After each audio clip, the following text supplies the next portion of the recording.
I'll tell you what, folks, I mean, you don't need me to tell you this, but Keir Starmer is just proving speech after speech, and his fourth speech now, which is even more sinister, just proves that he is the wrong guy for that job. He's not up to it. He's panicking. He is just throwing blame on people who aren't to blame for all this, all the underlying issues. If he'd have addressed the underlying issues like Nigel Farage did, then maybe it wouldn't be flaring up like this, but he isn't, is he?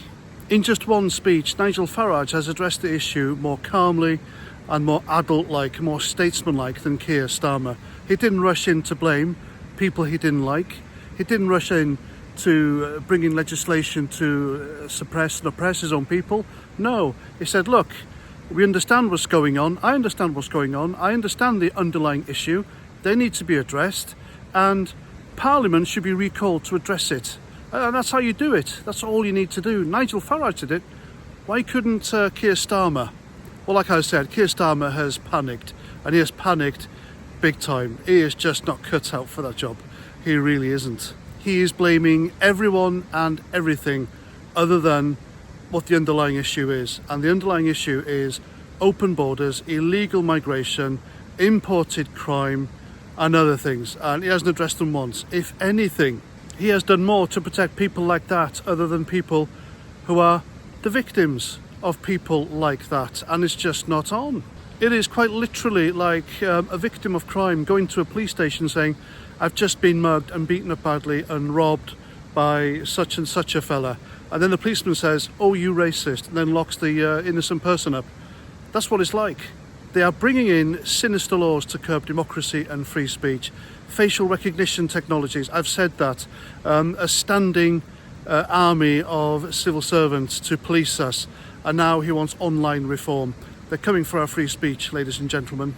And they're not only coming for free speech, they're coming for right-wing conservative media personalities. They have blamed these riots on people like Lawrence Fox, Tommy Robinson, Calvin Robinson, Carl Benjamin, and others as agitators when they're not. I haven't seen any of them tell people to go out into the crowd, into the streets and cause trouble. Nobody has. Everyone has called for peaceful protests. We have a right to protest in this country. It's a fundamental right. It's as important as free speech. If any of them gone, then we're buggered. Now, I've just seen on the news that there's a certain demographic stopping the mainstream media and traffic entering certain parts of Birmingham. There's no police there. There's no sirens. There's no riot cops. There's no horses. There's nothing. There's no helicopters. Nothing whatsoever. And that's two-tier policing, ladies and gentlemen. If they can kettle us like they did in Downing Street and elsewhere, why can't they do it to these violent people? That's the problem. And they're not doing it. We're pointing this out and we're being called racists. How many times do you have to tell these people? Nobody's calling for violent riots. Nobody is. These events are a magnet for violent people who like to loot shops, break into businesses, loot lorries, burn buildings, attack the police, etc. It's not the people who want the underlying issues addressed. These are thugs. These are the ones that need rounding up and arrested and put in jail.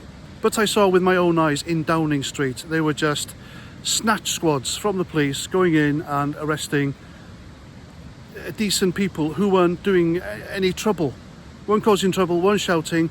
Middle-aged women, for heaven's sake, quiet men just coming there because they want something done after the murder of the 3 girls. That's who the police were arresting.